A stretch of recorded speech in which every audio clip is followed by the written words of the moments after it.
மதிப்புக்குரிய பள்ளி கல்வித்துறை அமைச்சர் திரு ராஜ்மோகன் அவர்களுக்கு, சார் உங்களை ஒரே ஒரு கேள்வி கேட்டுக்கவா சார் அப்படின்னு இந்த பெண்மணி ஒரு கேள்வி கேட்டிருக்கிறாங்க.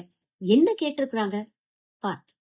குறிப்பா குழந்தைகளாம் எனக்கு சோசியல் மீடியாலாம் மெசேஜ் பண்றாங்க, அங்கிள் கொஞ்சம் தள்ளி தரங்க, வெயிலா இருக்கிறாங்க. ஒரு மாண்புமிகு தமிழக முதலமைச்சரை போய் நான் பார்க்க போயிருந்தேன். இந்த மாதிரி பசங்களா கொஞ்சம் ஸ்கூல்ல தள்ளி தரக்கலாமான்னு கேட்கறாங்க அப்படின்னு. யார் கேட்கறது? இல்ல என் பையனே கேட்கறான். ஒரு 3 நாள் தானே, பசங்க வந்து அந்த 3 நாள் படிப்பை சேர்த்து அவங்க படிச்சிருவாங்க. பெற்றோருக்கும் குழந்தைகளுக்கும் பாதுகாப்பு ரொம்ப முக்கியம். மதிப்பிற்குரிய பள்ளி கல்வித்துறை அமைச்சர் ராஜ்மோகன் அவர்களே, உங்களுக்கு என்னுடைய சின்ன வேண்டுகோள். நீங்க ஆல்ரெடி அமைச்சர் ஆயிட்டீங்க. நீங்க தான் பள்ளி கல்வித்துறை அமைச்சர். இன்னமும் இந்த சீப்பான இன்ஃப்ளூயன்சர்ஸ் மாதிரி இந்த கியூட்டா எக்ஸ்பிரஷன் கொடுத்துட்டு மக்களை மேனிபுலேட் பண்ணாதீங்க. இன்ஃப்ளூயன்ஸ் பண்றதுக்கு ட்ரை பண்ணாதீங்க. இப்ப இந்த இந்த இந்த பத்திரிகையாளர் சந்திப்பை நீங்க எப்படி பண்ணியிருக்கணும்? வெயில் அதிகமா இருக்குன்றனால மக்களோட நலனை கருத்தில் கொண்டு, மாணவர்களோட நலனை கருத்தில் கொண்டு நம்ம வந்து 2 நாள் பள்ளியை தள்ளி வைக்கிறோம் அப்படின்னு சொல்லி நிறுத்தியிருக்கணும்.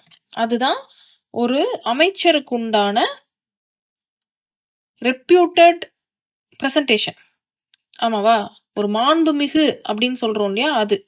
இன்னமும் நீங்க இன்ஃப்ளூயன்சர் மாதிரி நான் போனேன், அண்ணன் கிட்ட கேட்டேன், அவர் யாருக்கு அப்படின்னாரு. இதெல்லாம் எதுக்கு நீங்க பண்றீங்க?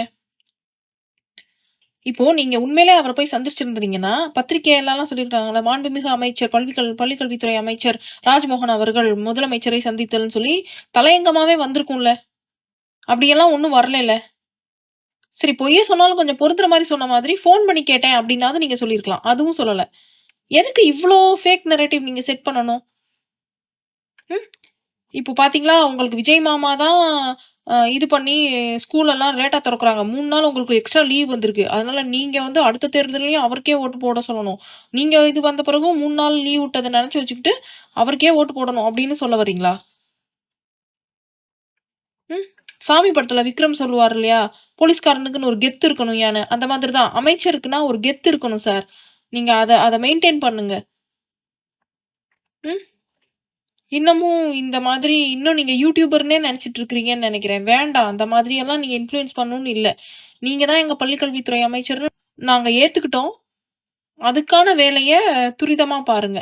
இந்த சின்ன சின்ன சில்லறைத்தனமான விஷயங்கள்ல எல்லாம் உங்க கவனத்தை சிதற விடாதீங்க.